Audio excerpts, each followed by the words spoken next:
بسم اللہ الرحمن الرحیم۔ عزیز طلبہ، میں ہوں پروفیسر شیراز ساگر اور آپ دیکھ رہے ہیں میرا یوٹیوب چینل گفتار اکیڈمی۔ آج ہم ایک بار پھر سال اول کی گرامر میں موجود ایک منفرد درخواست لے کر حاضر ہوئے ہیں۔ آج ہم اس کا مطالعہ کریں گے جو کہ ڈپٹی کمشنر کے نام لکھی گئی ہے۔ ڈپٹی کمشنر کے نام اور بھی درخواستیں موجود ہیں مختلف کی بکس میں، لیکن پارک کے قیام کے لیے کوئی درخواست عام طور پہ نظر نہیں آتی، تو ہو سکتا ہے کہ یہی درخواست آ جائے، اس لیے اس کو نظر انداز نہ کیجیے گا۔ تو آئیے اس کا مطالعہ کرتے ہیں۔ ڈپٹی کمشنر کے نام یہ لکھی گئی ہے کہ ہمارے علاقے میں پارک نہیں ہے، لہٰذا اس کا قیام عمل میں لایا جائے۔ تو اس کا سوال کچھ یوں ہو سکتا ہے کہ ڈپٹی کمشنر کے نام اپنے علاقے میں پارک کے قیام کی درخواست لکھیں۔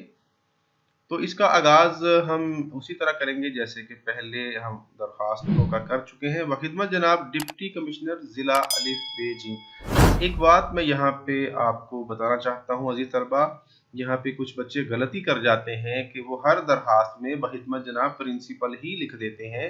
تو یاد رکھیے کہ ہر درخواست پرنسپل کے نام نہیں ہوتی، کچھ سرکاری اور نجی جو ادارے ہیں ان کے سربراہان کے نام یا اس کے جو ہیڈ ہوتے ہیں یا پھر کوئی آفیسر ہے تو اس کے نام بھی لکھی جا سکتی ہے۔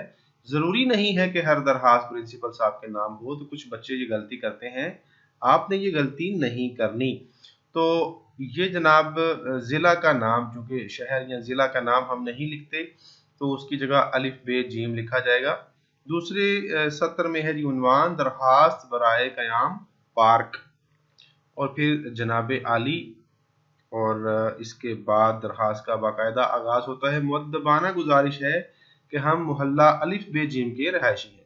تو محلے کا نام فرضی طور پر کچھ لکھا بھی جا سکتا ہے، فرضی نام، اور الف ب ج بھی لکھا جا سکتا ہے۔ یہ آبادی ضلع کی ٹاؤن پلاننگ کمیٹی سے منظور شدہ ہے۔ اس آبادی کی نگران بھی ضلعی انتظامیہ ہے۔ آبادی کے نقشہ کے مطابق 5 ایکڑ کا ایک پارک ہے۔ اس پارک کا رقبہ آبادی کے درمیان میں خالی پڑا ہے۔ آج اس کا استعمال کوڑا کرکٹ پھینکنے کے علاوہ کچھ بھی نہیں۔ درخت ہیں لیکن حفاظت کرنے والا کوئی نہیں۔ نزدیکی آبادیوں کے آوارہ مویشی بھی اس رقبے کی کھلی جگہ کو تفریح گاہ سمجھ کر ادھر ہی کا رخ کرتے ہیں۔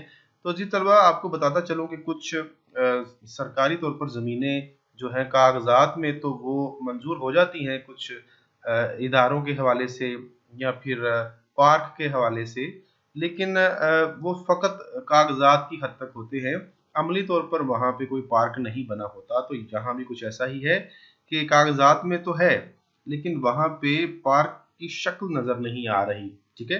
تو صرف زمین ہے اور کاغذات میں لکھا ہے کہ یہ ایک سرکاری پارک ہے، تو درخواست لکھی جا رہی ہے کہ اس زمین کو، اس رقبے کو باقاعدہ ایک پارک کی شکل دی جائے، ٹھیک ہے؟ تو آگے چلتے ہیں۔ اس کے علاوہ آوارہ گرد اور نشہ کے عادی افراد بھی اس جگہ کو اپنی ملکیت سمجھ کر ڈیرا ڈالے ہوئے ہیں، جس سے اس آبادی کے بچوں اور رہائشیوں پر برا اثر پڑ رہا ہے۔ آپ سے گزارش ہے کہ اس کھلی جگہ کو باقاعدہ پارک بنا کر ممنون فرمائیں۔ ہم اہل علاقہ ہر قسم کے تعاون کے لیے تیار ہیں۔ خدا آپ کا اقبال بلند کرے۔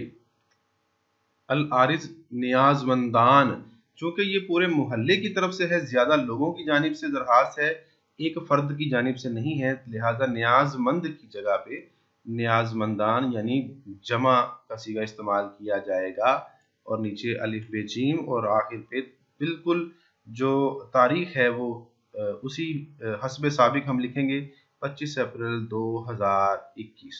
تو اس طرح ہماری یہ درخواست جو ہے وہ بھی مکمل ہو جائے گی۔ تو آج کا لیکچر بھی اختتام پذیر ہوا۔ اس کے ساتھ مجھے اجازت دیجیے۔ اللہ حافظ۔